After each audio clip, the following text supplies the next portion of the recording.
So welcome. I want to say hi to everyone who signed on, and I particularly want to say hi and thank you to Jaime Saibil, who has just launched her book, Hungry Heart. Redbird is super excited to have you here. It's awesome.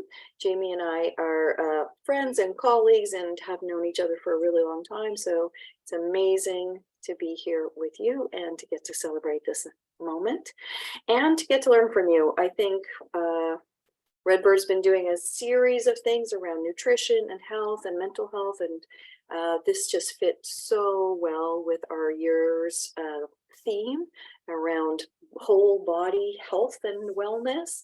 And I know folks are interested in learning from you tonight.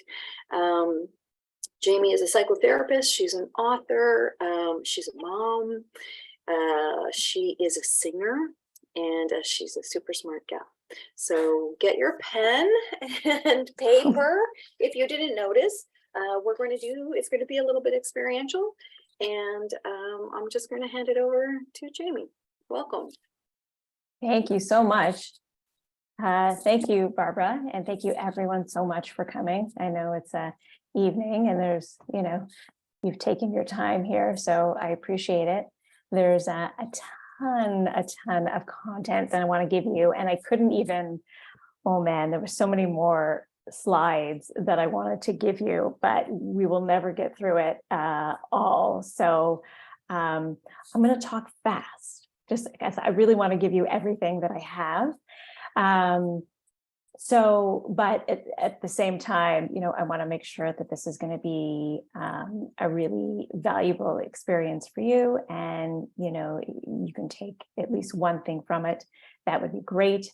As Barbara said, I am a psychotherapist and also a mom. And the little one is down, thank goodness. But we've taken all precautions for the toddler to not be in this room, but just in case there's a run-in, I just wanted to give you all the heads up that you may see a 4-year-old in here at some point. Hopefully my husband's going to play defense and we're all fine. So I'll speak quietly so maybe she doesn't hear me.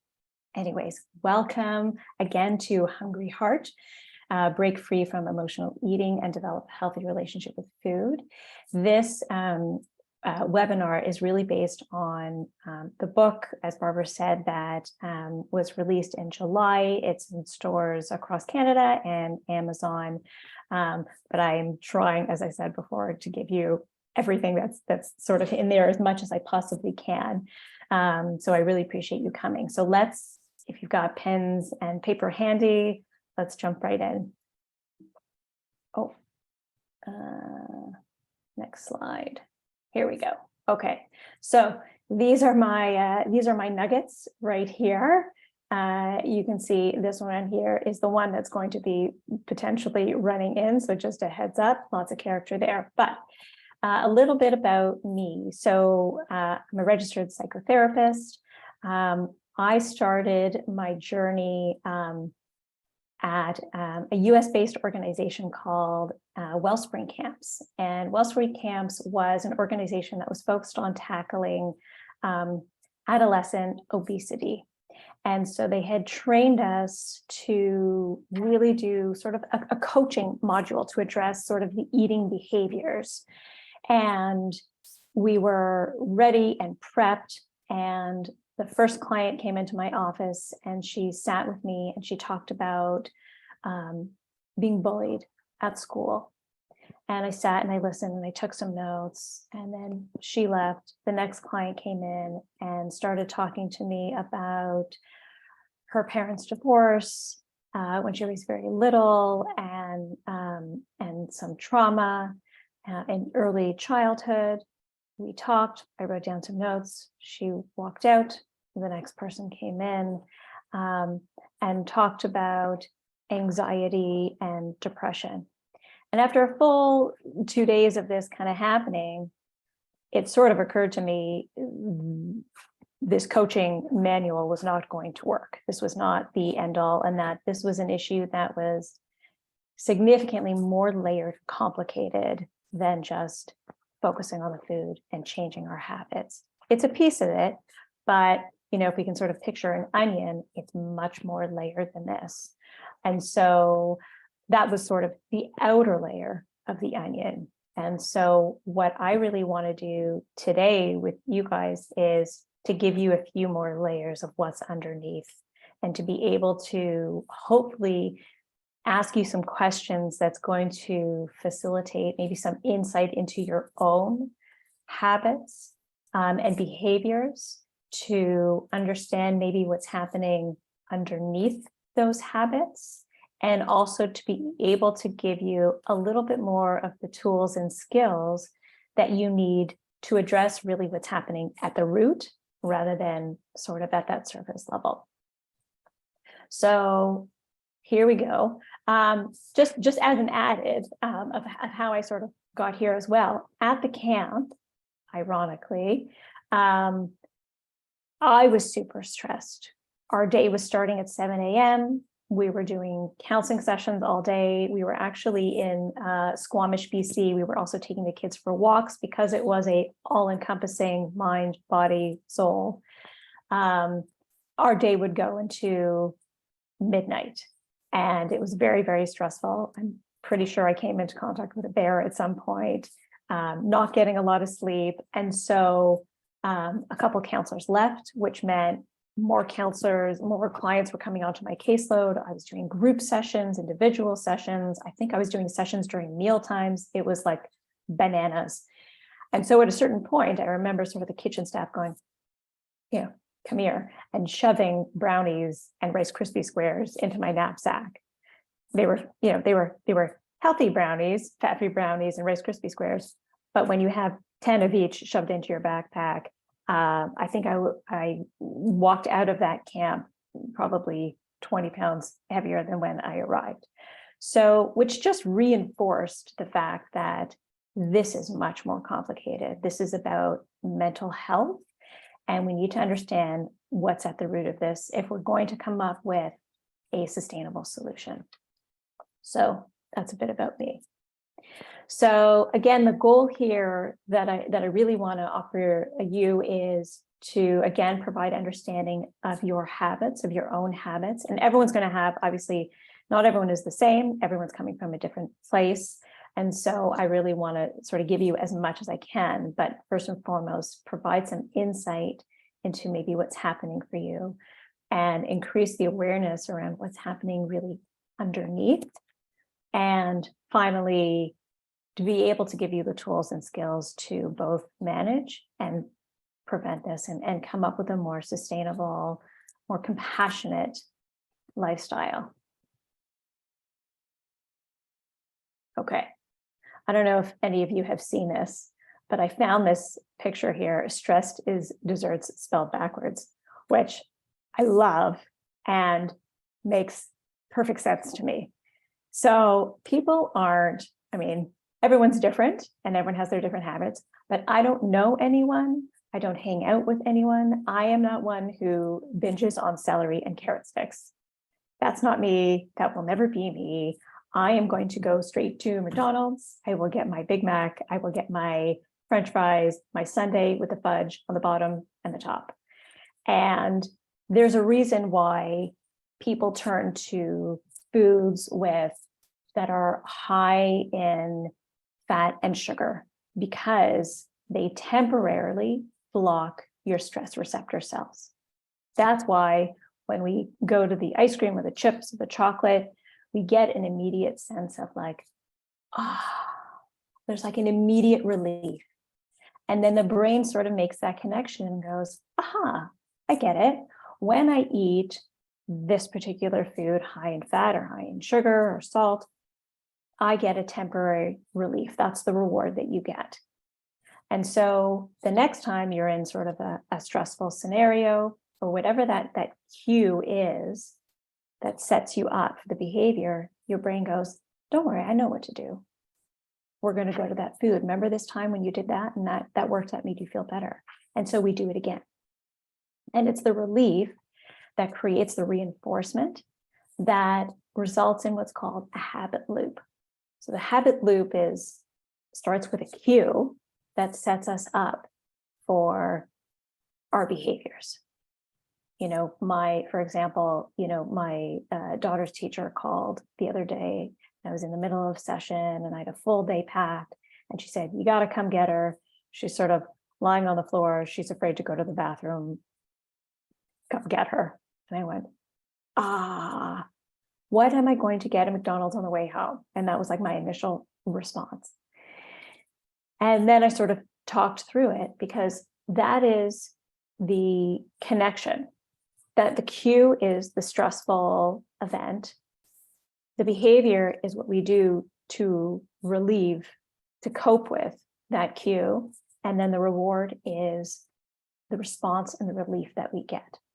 And that relief reinforces that behavior. So now you do this a few times, and now you have what's called a habit loop. There's a book that I really, really love by Charles Duhigg. It's called The Power of Habit. I believe it's The Power of Habit. It's in my notes, but I can't see my notes right up. But Charles Duhigg, it's an incredible book, and it talks all about habits, which is wonderful. And so it becomes, after a while, this coping response becomes automatic. We don't even think about it. It's like we're in the pantry, packing back the chocolate rosebuds, before we've had a chance to actually figure out what's going on here. So, so just going back to stress, the point here being that there are other things that are going on besides your habit. And so I want to just take a few minutes and talk about, what else is going on in these difficult situations, because they are difficult situations that lead us to these coping habits. This slide I love. In the middle of difficulty lies opportunity, by Albert Einstein. And I love this because these are difficult situations and circumstances that we get into. And what I like about this is this gives us the opportunity to learn about ourselves, to get curious and compassion, without judgment. I don't know about you guys, but oftentimes, and I've worked with a lot of clients over the last 15 years in this, when they turn to a food that is unhealthy, they'll get upset with themselves. There's a sense of punishment. I failed in some way. I'm this, I'm that, I'm a failure, and it's something negative. And I think the first thing that we need to do is to approach this with curiosity and compassion without judgment. And instead of saying, I'm this or I'm that, or you shouldn't have done this, and we'll talk about more of the narratives later that we tell ourselves, I think first and foremost, we really want to approach this in a different way with curiosity and compassion. Why am I doing this? What is happening for me that this is what I'm choosing, or this is what I'm turning to? Take a more scientific approach to this and collect some data. And so I love this idea of the opportunity to learn about yourself, to gain some insight into your own coping habits, your own coping strategies, for the opportunity to learn really what's underneath these coping strategies, what's at sort of the heart of the matter, and how do we find some better ways to cope and to be more gentle and compassionate with ourselves. Okay, so here's where I would love for you, if you've got pen and paper ready, this is, getting curious about yourself. And it can feel free.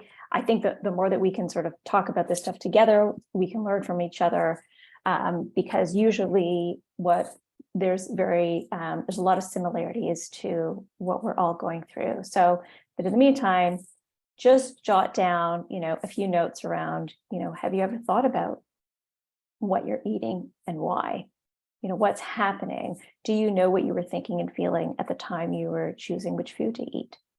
Had you just finished a stressful experience and felt the need for comfort food?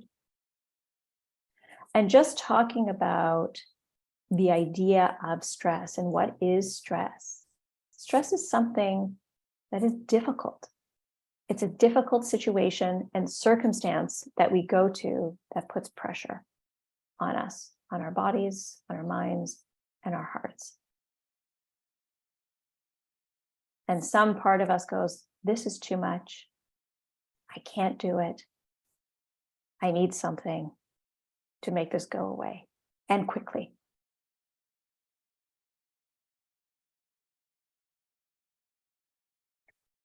So if we're going to talk about change, because it sounds like, we're all here because we want some change to happen.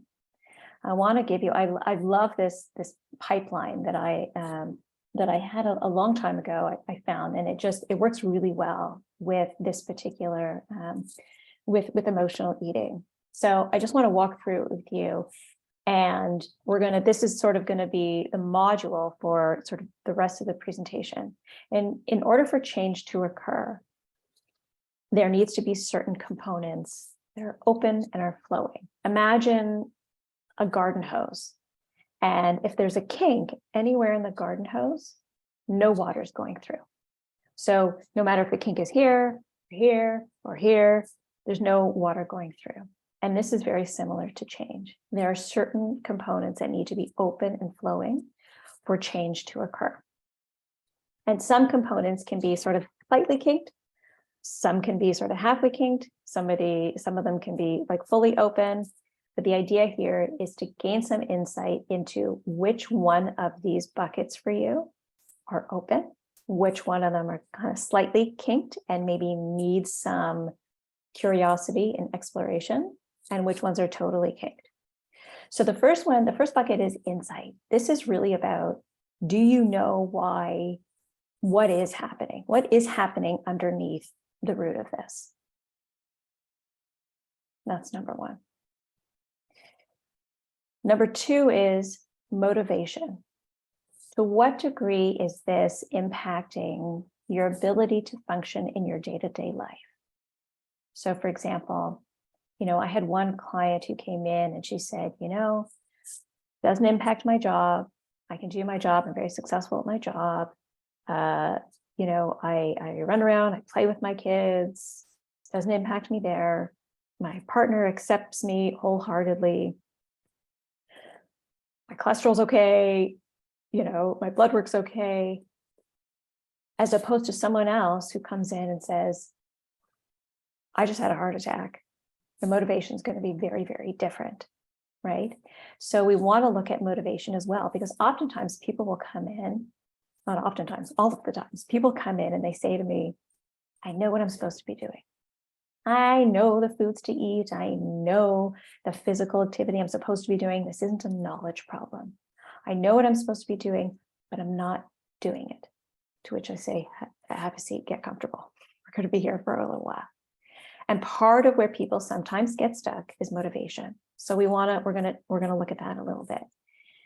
Capabilities. So this is, do you have the tools and skills that you need to work through not just the habits, but what's underneath it, what's at the root of this? The fourth component is opportunities for practice. So this is, in order to be able to change our behavior, we need to have opportunities to practice this. And the fifth one is accountability. So this one is kind of twofold. The best chance here of change to occur is if you're holding yourself accountable, it's going to be open. But if you have someone else holding you accountable as well, that's going to open it up even more. This is the base of why group work is so successful, because it's a support system and allows us to share our experiences and hold each other accountable. So I just want you to sort of keep this in mind, because this is sort of the roadmap for where we're going. So let's jump into insight, the first one. I want to take a quick moment and let's just see if there are any questions out in the crowd. There's nothing in the chat box, but I want to just give one quick moment and see if anyone wants to ask anything right now. It's looking good. I put something in the chat box. It was a personal reflection where it was like, motivation, I'm usually really good, but get me overwhelmed or tired, and my motivation's trash.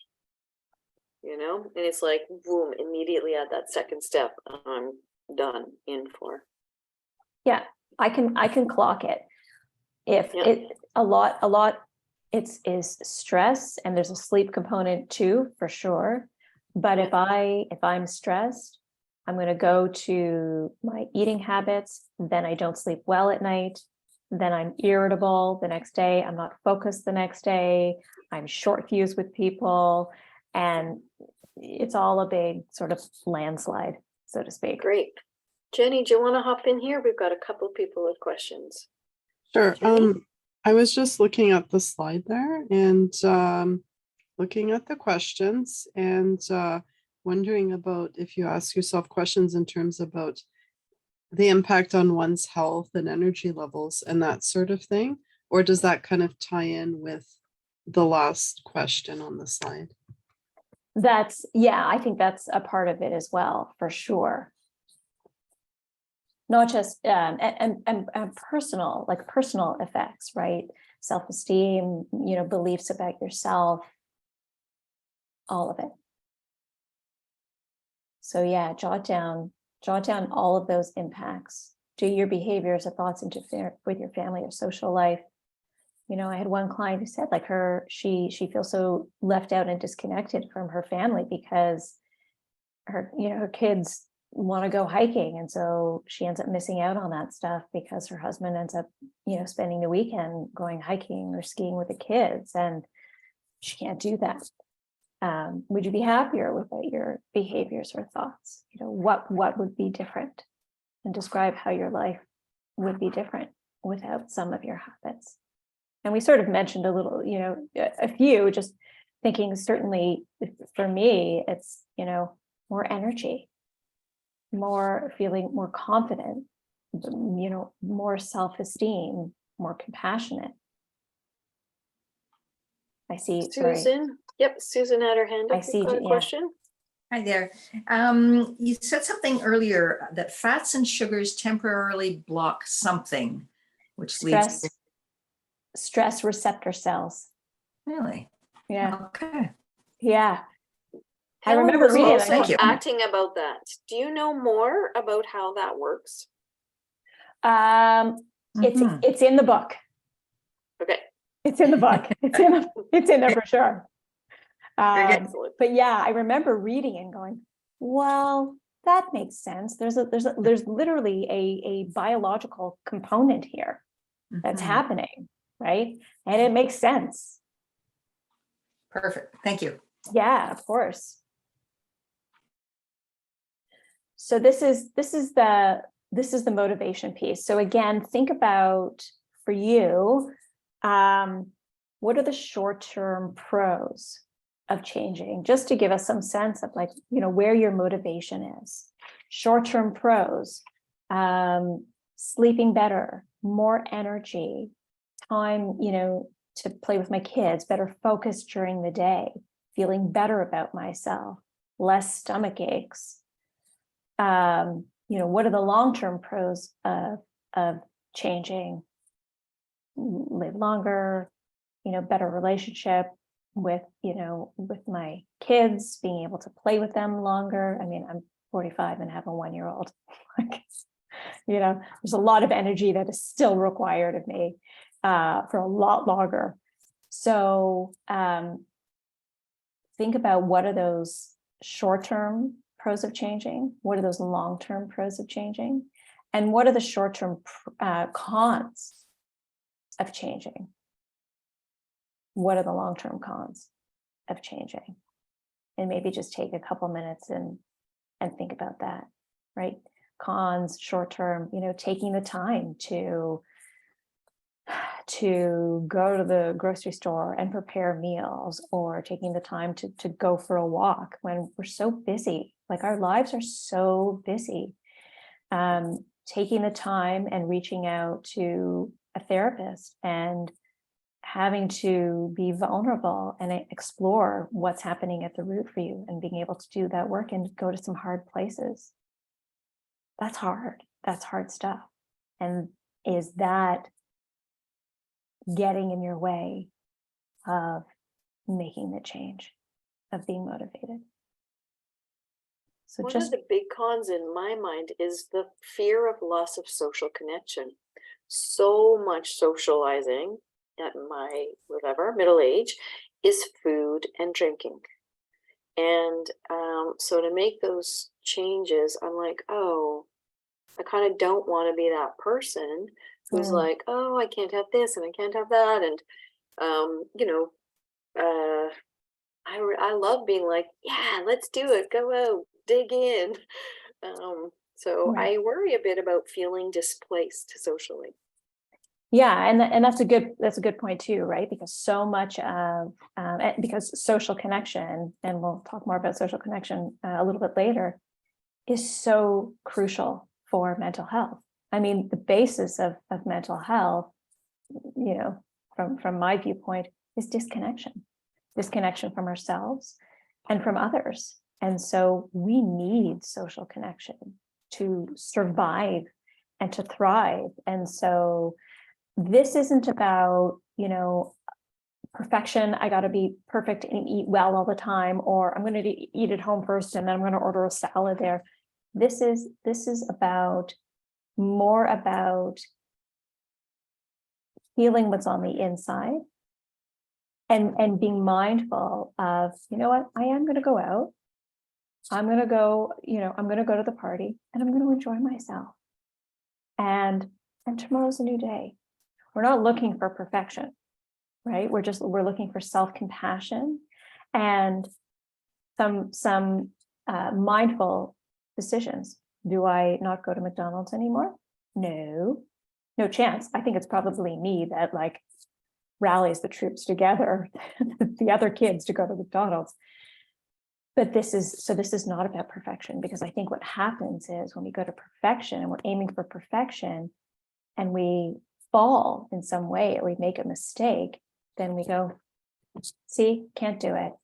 And then it becomes harder to make those changes. And so we're not talking about a diet. We're not talking about perfection. I had a smoothie this morning and some hard-boiled eggs. And then this afternoon I went into my pantry and, took a handful of rosebuds and I shoved them in my mouth. And that's okay. And tomorrow's a new day. And, I worked out. It's more about what's happening on the inside in here and the dialogue that happens in here. That you don't go, well, I'm a this and that and I failed, so forget it. That we're more compassionate and we go, let's explore what's happening right here in this moment. Why are you frustrated? Why are you stressed? What's happening for you right now? And be able to choose a different solution. I'm really stressed. I'm going to call my girlfriend and talk about what's going on. Or I'm really upset with my partner right now. So is, going to the carton of ice cream going to resolve what's happening with my partner right now? Or now I'm just going to add a second problem that I'm going to be upset about. So again, I think this goes back to being compassionate and curious. That's really it. I think that's the main thing. And we're not looking for perfection. So let's talk about, we talked a little bit about this before, but this is sort of how the habits develop. So sometimes it can start as a response to stress, to anxiety, to a trauma of some kind, and it gave us temporary relief. So it worked in some part of our brain and in our bodies. We got a temporary relief from it. And so we did it again and again. And after a period of time of doing this, it becomes automatic. And so we don't even realize, again, this is happening. And so the first step is compassion and curiosity and mindfulness and slowing things down a little bit to find out what is going on and understanding that root cause. So we're going to start at the outer onion of the habits, and then we're going to work our way into what's happening at the thought level, what's happening at the emotional heart level. Okay. So again, this is just for your own information. I thought it would be important for each of you to just jot down, again, under this heading of insight, what does this look like for you?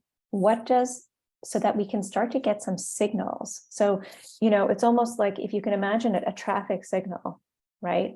And sometimes by the time you get to the food, it's like you're already past the yellow light and you've blown through the red light.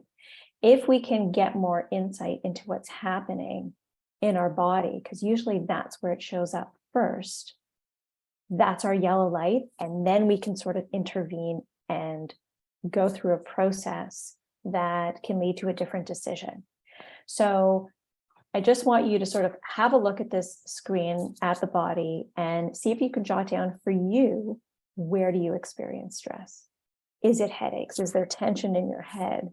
The anxiety, and we'll talk about anxiety in the next slide.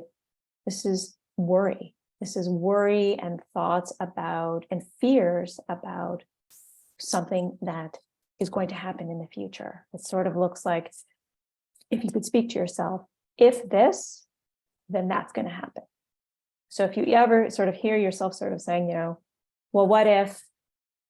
That's the anxiety. That's the future sort of thinking. And that's where anxiety lives. If you think about sort of in between my hands here is the present moment. And behind on this side is depression. This is where we're sort of ruminating about things over which we have no control and have already happened. This is kind of where depression lives. On the other side of presence is anxiety. This is thinking and fearing about things that are going to go wrong in the future. So if we can stay more within here, and we'll talk about more mindfulness practices and how do you do that, this will quiet down and this will quiet down. But for now, first and foremost, just jot down where you feel it in your body. Do you feel the anger? Certainly, that's my go-to when I get stressed. I hulk out. It's like I can imagine the green shirt just ripping. Do you have stomach problems, gastrointestinal problems? Do you get tired? Does your body just kind of go, you're done? I mean, my partner and I, when we used to get into fights early in our relationship, we would sort of go to our separate spaces, and I would 20 minutes later go into the bedroom and he'd be passed out asleep in bed.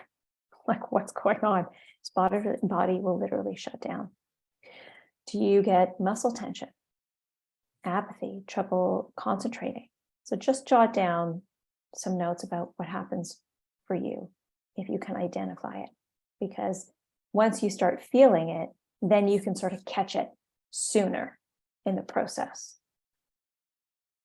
Okay, so anxiety, here's some sort of clues of how this is going to show up for you. So it shows up in a variety of different ways, but anxiety, because anxiety is the basis of anxiety, is really feeling overwhelmed, out of control, and helpless. It's like, imagine you have this big bucket, and in that bucket is stress. Now the bucket's full.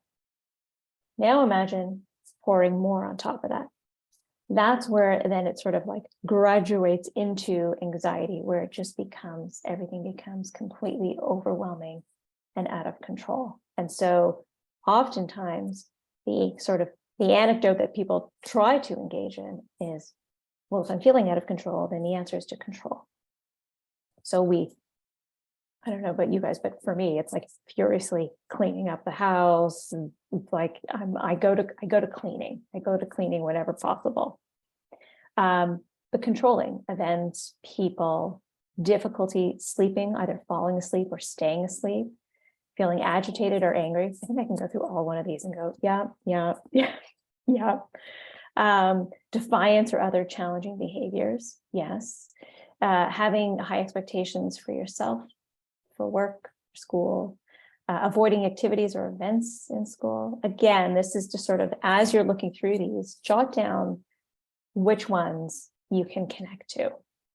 Stomach aches, stomach pains, struggling to focus or pay attention, intolerance of uncertainty, crying or difficulty regulating your own emotions, over planning situations, and feeling worried.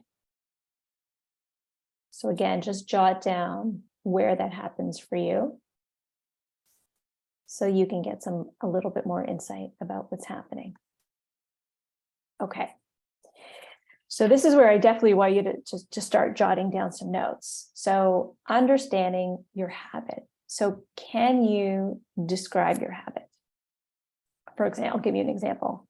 So for me, it was, every day around 3 o'clock, I would find myself walking out of the office and going to like the candy store downtown Toronto and getting like a bag, 3 or 4 different bags of chocolate. What time of day is there a certain time of day? What's going on? When did you first remember doing it? Describe your earliest memory of other people's reactions to your habit. Has the habit changed over time? And if so, how? And when do you usually engage in your behavior? Is there a usual time of day?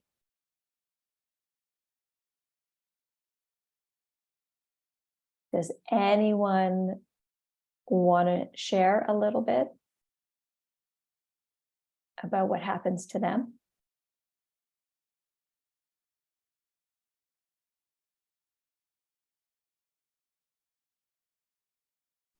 I can share. Thanks, Okay. Carrie. Thanks, Yeah. Carrie. You're welcome. My habit is to binge when I'm stressed out. If it's an emotional stress, dealing with family members, it might happen. It was a learned habit from my mom, actually, because she didn't know how to deal with situations. So she would put food in front of us when everything was hitting the fan. Same with my grandparents. So if someone was upset, it's almost like instead of dealing with the issue, we were taken somewhere and given whatever we wanted. My earliest memory, people's reaction is probably 8 or 9 years old. And it was actually family members who weren't that nice about it. And had the habit changed? Yes. Did it get worse at a time? Yes. Is it better now? A lot better, a lot different than it was. And it's nighttime for my behavior because it's when I'm tired, I'm edgy. I probably should be going to bed instead of reaching for whatever. And the last time it was almost with like a 12-hour delay. Like I got news in the morning and I didn't engage until 10 o'clock that night.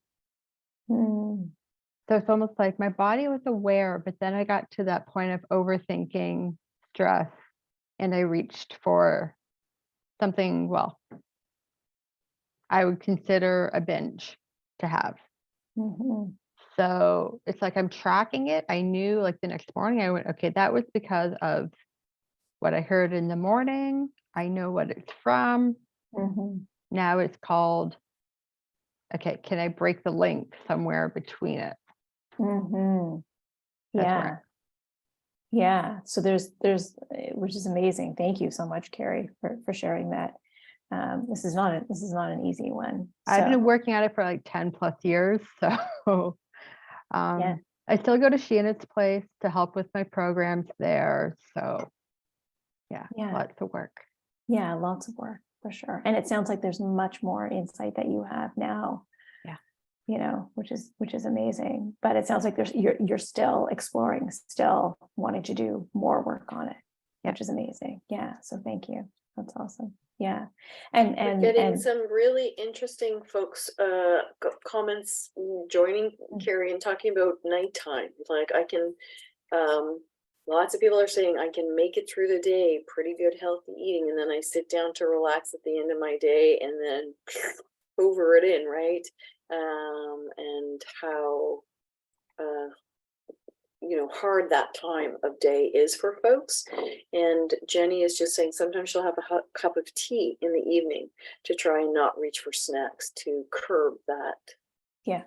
We got lots of nighttime eaters here. Yeah, for sure. Which makes sense, actually. The nighttime is the most common, because if you think about it, we are, the morning, we're fresh. We're most, if we've slept well the night before, right, then we're most motivated in the morning. This is why people are more creative in the morning. But then what starts to happen is our energy is sucked out throughout the day. We are giving our energy to other people, to colleagues, to our families, to our children, and it's drained. And so by the end of the day, we are physically exhausted and we are emotionally drained. And so we are more vulnerable and susceptible to making poor decisions because we're so tired, we're so drained. And so, what this is really about is taking care of ourselves, right? And filling in and our own buckets. And it's funny, I read this, there's a children's book. It's basically how do you fill your bucket? And we have these invisible buckets. We have these invisible buckets. Everybody has these invisible buckets, and you can put into your own bucket by doing good things, being kind to yourself, being gentle to yourself, having a cup of tea, getting into a bath, a warm bath at night, setting some boundaries. Like, my kids know 9 o'clock, I'm out, I'm done. Mama needs to go into bed, and they need some time for me to put back into my bucket. I watch a show, and they know that. And we find other times to connect and to be together. But if I don't put those things back in my bucket, I can't give. Then I'm not good, right? And so I think a lot of this is understanding that this is a wear and tear and making sense of it. How do we find meaning in this, right? We're so drained, we're so exhausted, we're looking for something for some temporary relief. We need to take better care of ourselves. We're so giving that we have nothing in the bucket. And so we have to put more in our bucket. And that's where we're going to sort of go next, is how do we fill our own bucket a little bit more? It's that, like, the airplane, like, put on your oxygen mask first, and then you put on, the person beside you. We can't take care of other people if we've got nothing in our bucket. Just a few quick comments here, Jamie. Karen's like, I love the bucket. So the bucket is landing. It's awesome. And Andrea was talking about the mindlessness, like, of eating while watching TV, and the kind of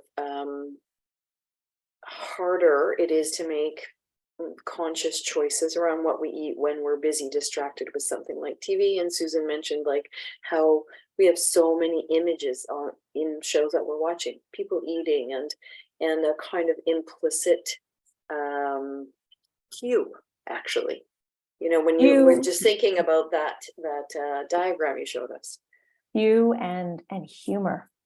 Like, as my kids are younger, so I'm going through all the old Disney movies again, right? And the amount of comedy that is made about emotional eating. Like, there's a movie called Kung Fu Panda, and it's played by the wonderful Jack Black. And I think it's Dustin Hoffman who's trying to train him as the sensei. And Kung Fu Panda is, in the closet trying to, get to the top shelf of the cookies, because he's so stressed because he can't do this. And he, makes a comment like, I stress eat, and it's ha ha ha ha. And there are countless. I mean, when you read the book, there's so many examples of this in TV and in film that makes light of this. And this is really hard. This is really hard. The boredom is a tough one as well, right? It's that mindlessness for sure. And so then the solution to the mindlessness becomes mindfulness.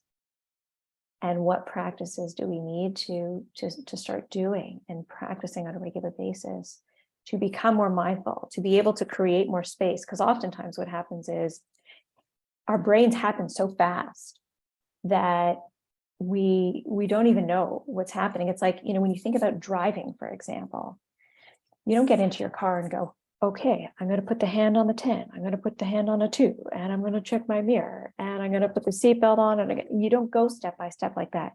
But there are moments where all of a sudden we're at like the mall or something, and you go, I don't even remember how I got here.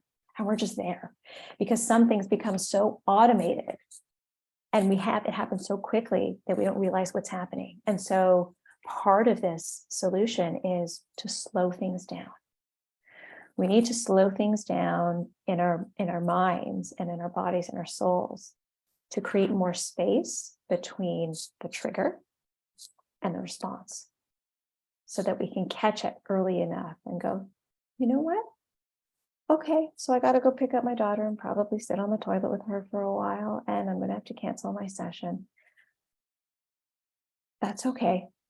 That's where this day is going, and we're just going to be a little bit more fluid. And,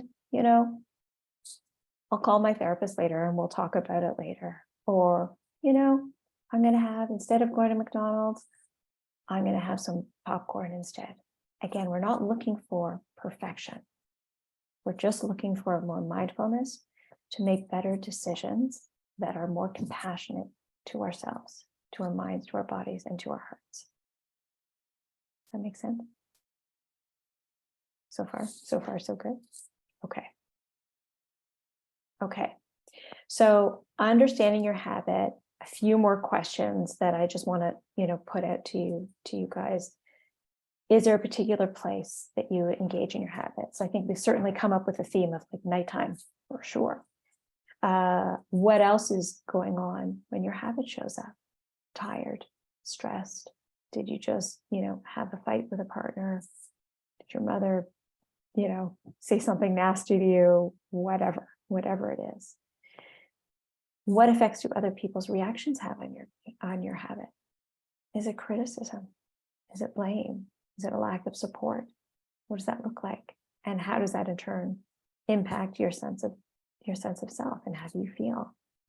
And what emotions do you experience before engaging in your habit? Anxiety, fear, loneliness, boredom, sadness, depression. And what situations, if you are aware, what situations do you find a pattern that tend to trigger your habit?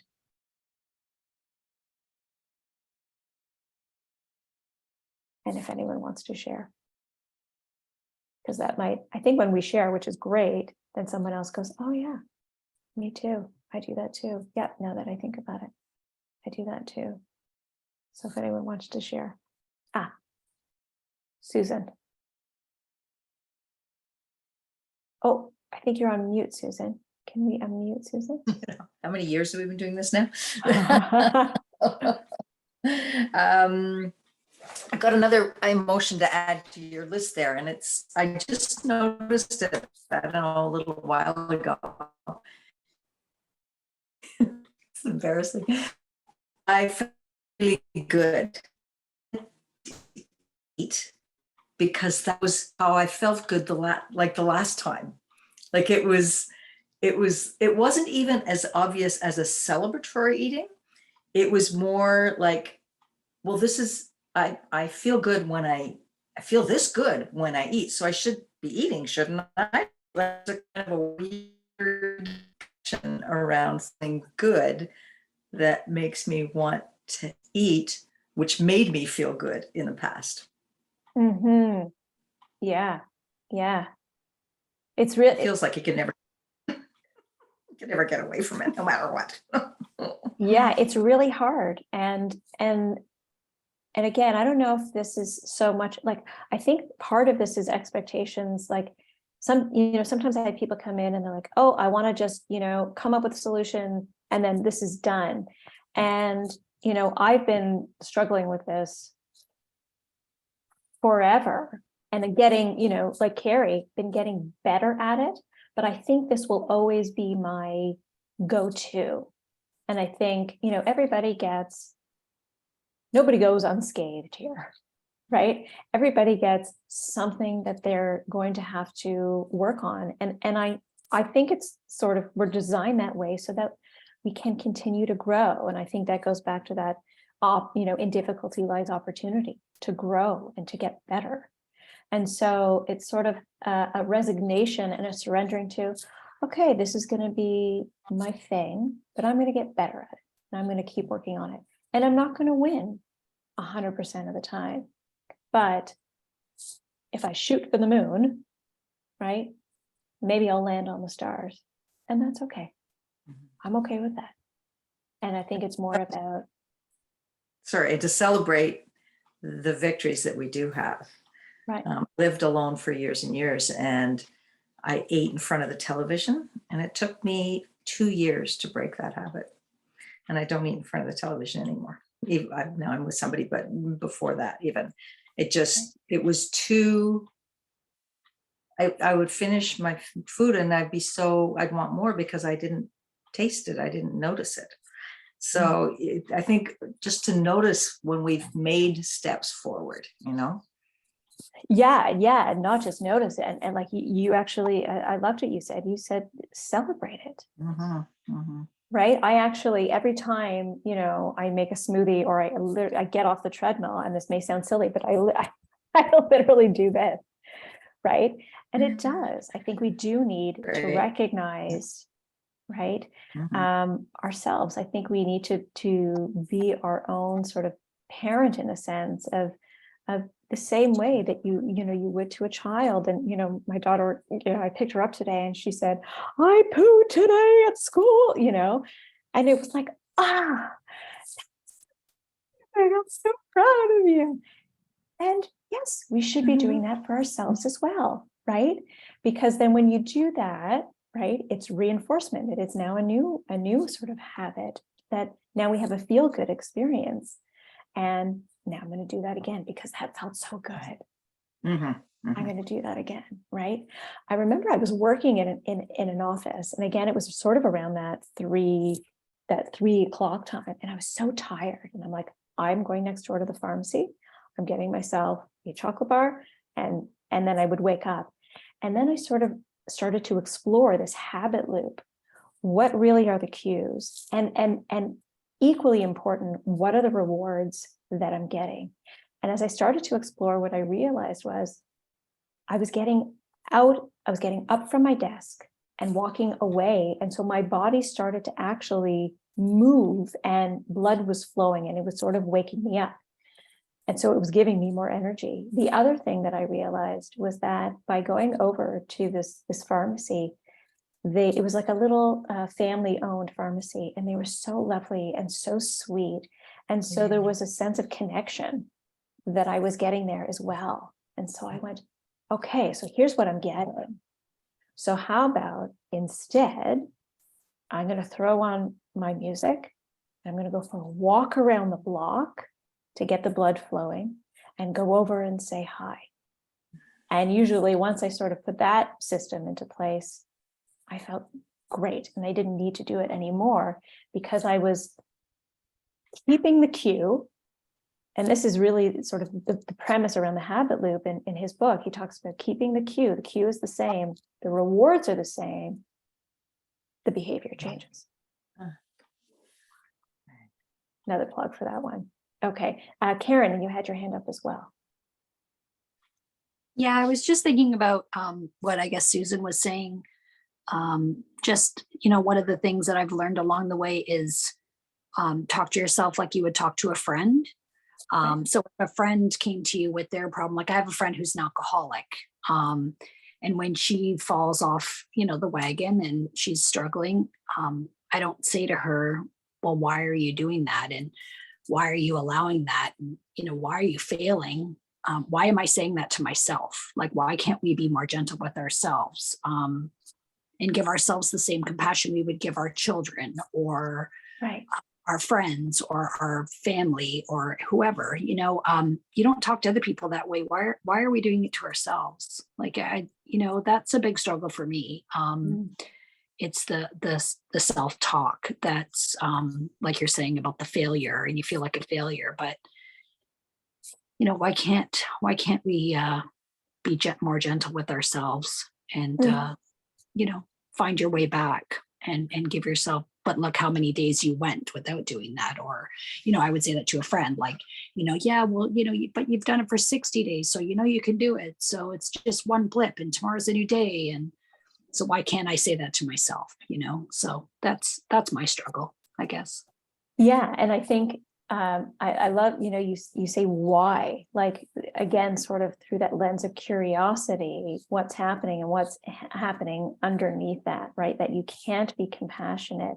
Was this something, and I'm sort of not speaking directly to you necessarily, but just sort of thinking, out loud, why can't people be compassionate to themselves? Was this something that was learned early on, that they didn't receive compassion and caring, and so they then learned about themselves that they weren't somehow worthy of compassion, of caring, and so then they go into the world with this sort of core belief system. We're jumping way ahead here, but that's okay. It's fine. It's all good. It's going where it's going. It's all good. It's fine. But that's oftentimes what happens, is that underneath these narratives, and which we can get to with cognitive behavioral therapy, which we'll talk about, underneath these narratives, you're going to start to see a pattern that sort of reveals an underlying belief system or a core belief system that we walk around with about ourselves, about other people, and about sort of the world at large. And these core belief systems, we most often develop in early childhood based on our relationships and our experiences with our primary attachment figures.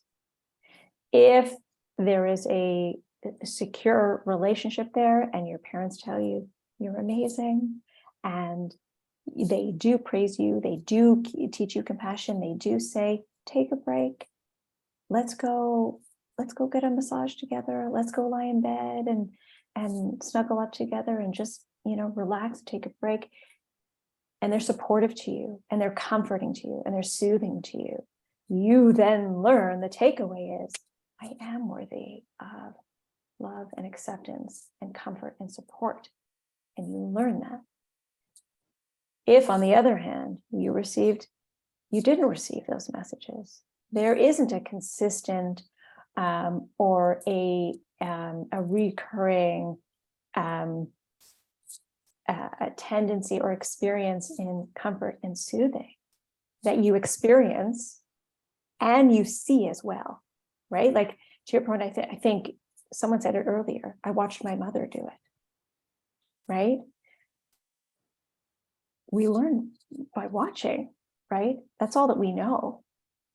We learn about ourselves by how mom treats herself, how dad treats himself, how they treat each other. That informs so much of our view of ourselves. And then we sort of go into the world. And so when I hear you say, like, why can't I be this for myself? This is great. She's ready for the next sort of level of what's underneath that and exploring that. Right. So again, let's get curious and compassionate about what's happening underneath. And there's a variety of different ways that you can do that, right? Like, we're going to talk about counseling and other forms of support. This is not meant to be, an isolated. This is a replacement for counseling, psychological services or, medical support. This is just sort of an intro, a sampler, if you will, of kind of what's out there. Okay. And then the last one around habits that I just wanted to put out there to you, again, jotting down some notes, is what are the emotional consequences of your habit? What comes up? What emotions come up for you? What are some other consequences of your habit? And, how do these consequences in turn affect your habit? If someone's coming in, as a I had a teenager who was, hiding the wrappers underneath her bed. And then, mom would come in and criticize her and blame her. And, it was negative. It was just stop doing this. how's that going to land on her? How's that going to affect her? It's just going to make her feel worse and continue.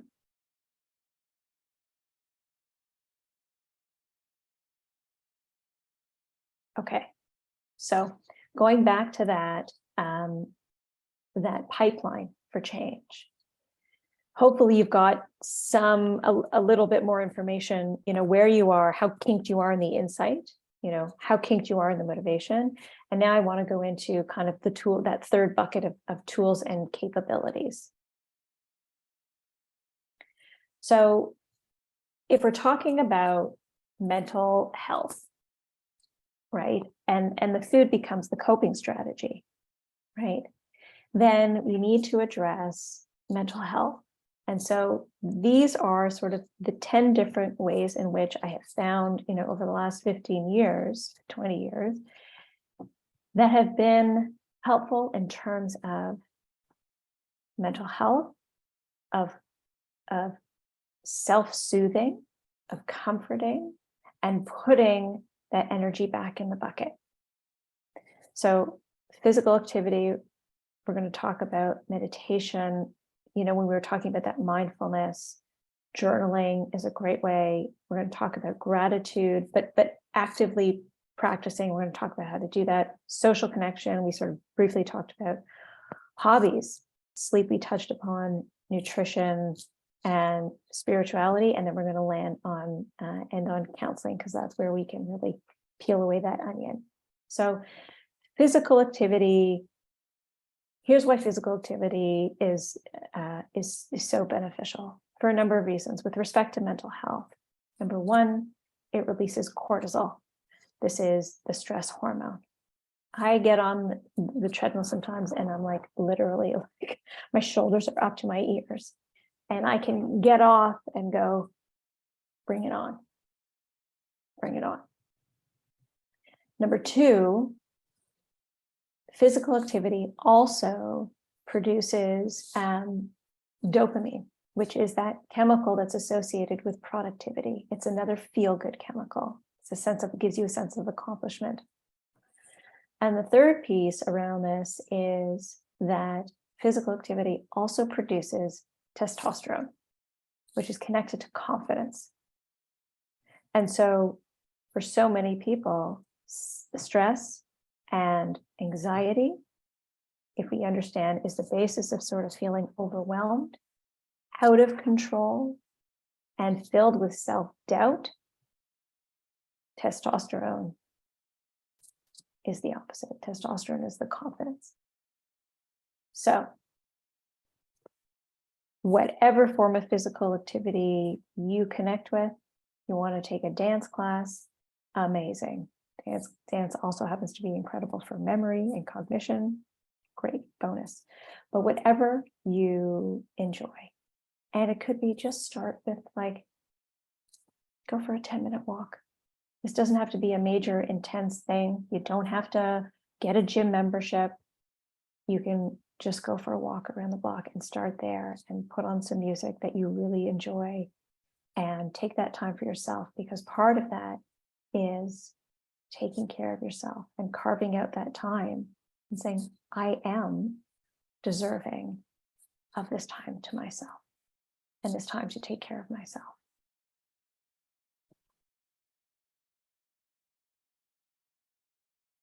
Meditation. So we talked about meditation in terms of sort of being in that present moment. If we can be more in the present moment, like even right now here, we're all here together in this moment, and that it's okay.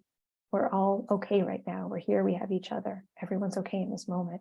So if we can create more moments, right, and slow down that thinking, we can create more spaces of larger spaces of okay.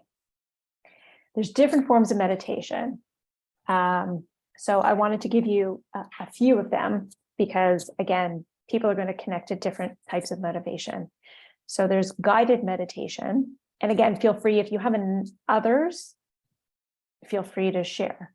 Guided meditation, there's an app that I use called calm, which I love.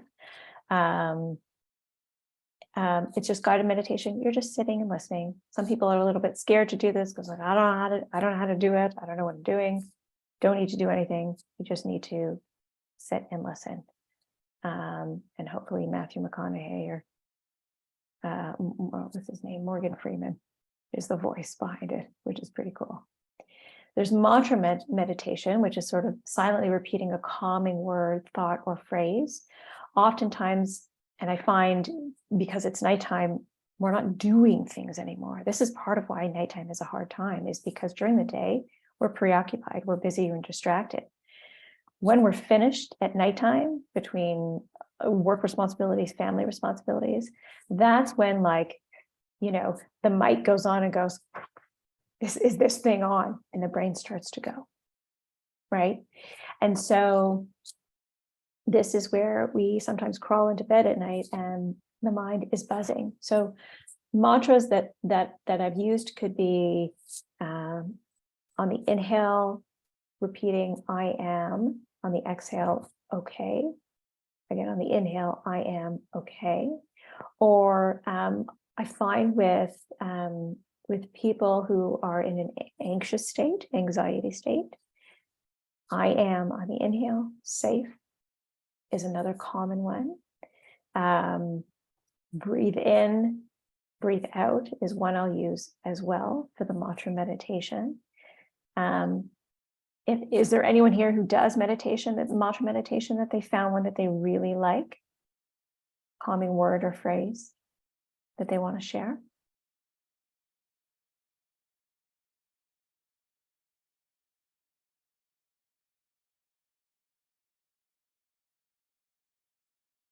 Yeah. Okay. Okay. So breathing meditation, this just increases your awareness and acceptance of living in the present moment. Again, you're just going to, on the inhale, breathe in, breathe out, breathe in, breathe out.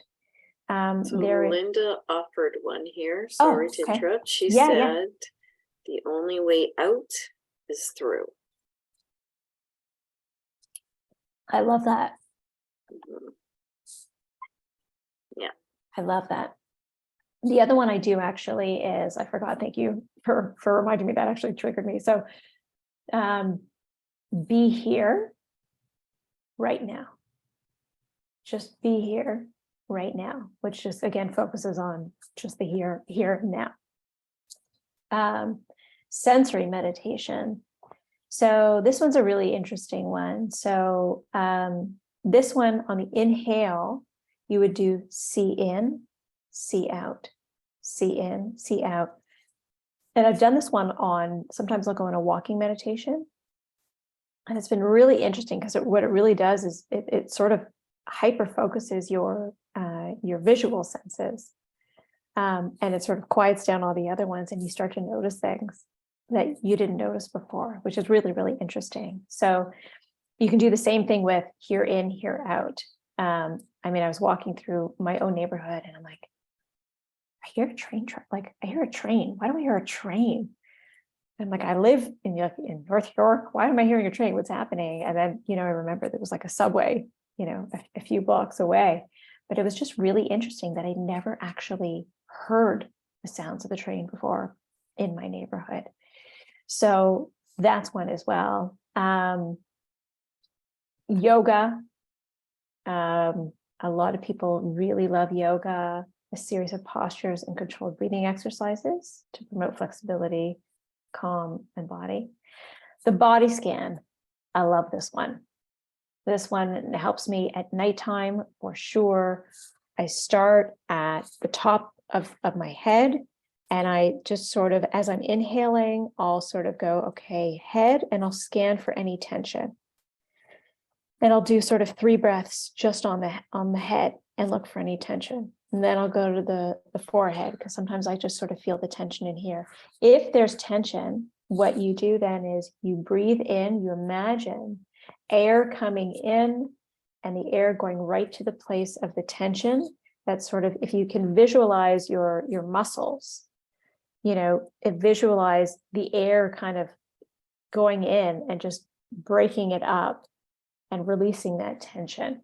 And so I take 3 breaths. If there is a place with tension, 3 breaths, take it into that space where there's tension and go to the next one. And I go body part by body part, eyes, cheekbones. I'll oftentimes, people carry their stress in their jaw, in their cheekbones. Throat is a big area of tension, shoulders, chest, and just go body part by body part. That's a great one. We talked about walking meditation. That's a great one as well. The walking one, I'll just do follow my feet. I'll just go right, left, right, left. And it's kind of hard to think about other things if you have to keep up with your feet. So like it's a really good one. I would give that one a try. Read and reflect, any form of literature or poems. The Power of Now. Has anyone read that one by Eckhart Tolle? That's one I read probably once a year. And every time I read it, I feel like I get sort of deeper into it. Something else clicks. It's always a good one to come back to, is The Power of Now. And then there's another book that I also love called Ancient Wisdom, Modern World. And we'll talk about this a little bit more in the spirituality section. Barbara, I hope you're keeping track of time because I have no sense of time and I'll just keep going. So we are about 20 after 8. So okay. Oh my gosh. Yeah. Okay, I'm gonna go. I'm gonna go faster. Okay. I thought you were gonna give me like head home. Okay. Email me, with any questions afterwards. I'm happy to give you all this information. Counting meditation, just inhale 1, 2, 3, 4 on the exhale, 1, 2, 3, 4, 5, 6, 7, 8. And that's a great one too. But Ancient Wisdom, Modern World is by the Dalai Lama, and he really talks about, first, above all else, compassion. And being compassionate to ourselves and being compassionate to others is the only way, through this thing called life. And I love that one. But he also talks about values in terms of compassion was a primary one, respect to ourselves, to others, patience for ourselves, for others, forgiveness to ourselves and others, and humility. And part of the work that I will do sometimes with clients is being very tactical and saying, hey, you know what? We're going to do compassion for this month. So every day, I want you to write down one act of compassion that you did for yourself today. And it could be, I read a book for 20 minutes. It could be, I went to sleep earlier. It could be, I bought myself some flowers. It could be, I booked a trip for myself. I could be, I just went to a hotel one night and took a break, from the family. I booked some counseling sessions. Some act of compassion every day. It's a muscle. The more that you do it and you use it, it will get stronger. Okay, journaling. So journaling, I love this for a number of reasons. Number one, it acts, so because we carry everything inside of our bodies, we have to get it out, okay? Instead of pushing down and using the food to push down, let's actually just get it out. The exercise is one way to do it. And counseling is certainly one way to do it. Journaling is another great way to do it. Number one, it's sort of a garbage dump. Number two, sometimes when you see things down visually on paper or just visually in front of you, it can give you a different perspective. But you can see the benefits. I mean, you can see the screen right here. So I'm not even going to speak to it. And I think a lot of people are intimidated by the journaling because they go, oh my God, I have to write like 500 pages or whatever. Jot down 3 things that you were happy about that day. 3 things that went well, 3 things that you were proud of that day, or 3 acts of compassion or respect. Respect being using your voice, speaking up for yourself, whether it's at work or with a friend or with your partner at home, being able to say no to the things that are not good for you and yes to the things that are good for you. Jot down those 3 things. And it could be as seemingly mundane as like, I got to watch the sunrise this morning. Or you know what, my partner took out the garbage without me even having to ask. It doesn't have to be big monumental things, but jot down 3 things that went well that day, and maybe 1 challenge or struggle, so that you can gain some insight into what's happening. Gratitude. So this is the 3 things that went well that went well that day that you're grateful for. You know, as I said, like the sun is shining. I went to sleep at 10 o'clock last night. I got up and I worked on the treadmill this morning. I actually made a green smoothie and it was quite enjoyable today. Small things, doesn't have to be big things, but I think what it does is it starts to exercise that positive muscle and start to fill the bucket, to fill the heart bucket inside. And when we fill that heart bucket, what starts to happen is 2 things happen. One is the frequency of the negativity is less, and that rate at which we recover from the negativity is faster when we have this big full bucket of gratitude. So it's like, okay, this is gonna suck. This is gonna suck for sure, but it's okay because I just had like 5 other great things that happened today. Okay. So Can I gratitude. check in with you, Jamie, where you're at in the material? Just as folks are we're starting to lose some folks. And so, Oh, okay. Okay. yeah. And want to make sure there's a little bit of time for final questions. Okay. Well, we Mm. can, I mean, I wanted to go into counseling and into the deeper stuff, but if we don't have time, you can always email me and I can, either give material or, maybe we can set up, if people are interested, we can set up sort of a part 2 if we wanted to.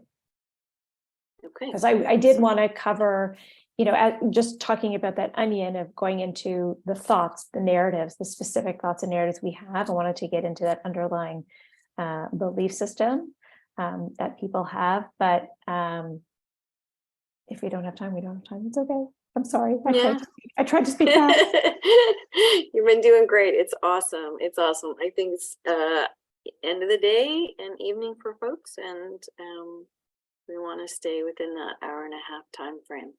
So what's your sense? We've got 5 minutes here for if folks have final questions.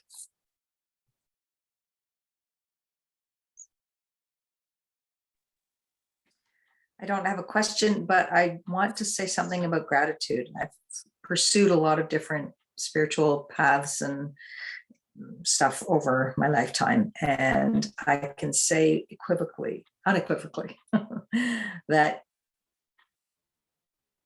ending each day through the day and being grateful for what had happened, even if it was tough, that I got through it, made the biggest change in my life compared to everything else.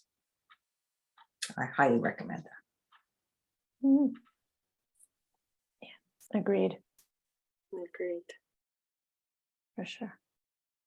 I will tell a little story where a dear friend of mine, on her heart, she's a very type A personality and she loves her lists and she loves checking things off her lists. And on her hardest days, at the top of her list, she would be like, breathe. And the second thing on her list would be pee. And she'd be like, you know what? I get to the end of the day, I have 2 things I can for sure check off, even if I got to nothing else. And I really thought that was so kind to her own way of being, to know she needed that moment at the end of the day, be like, I accomplished something. And it, she said for her, it was really soothing on those hard days to go to bed having made that check mark. Mm-hmm. I think mine was like 1, wake up, 2, shower. Let's set the bar, really. Yeah, at an achievable level. That's right. Make bed. And Yeah. no shame about adding things on the list that you did that weren't on the list and then crossing off. Get that dopamine. Exactly. That's right. Exactly. That's right. Okay, so folks are needing to leave. I don't want everybody to miss out at the end on our book giveaway. So somebody who is still here is going to get to have a book of Jamie's sent to them. I'm going to stop your screen share. Okay. Okay, just so I can do this one. And let's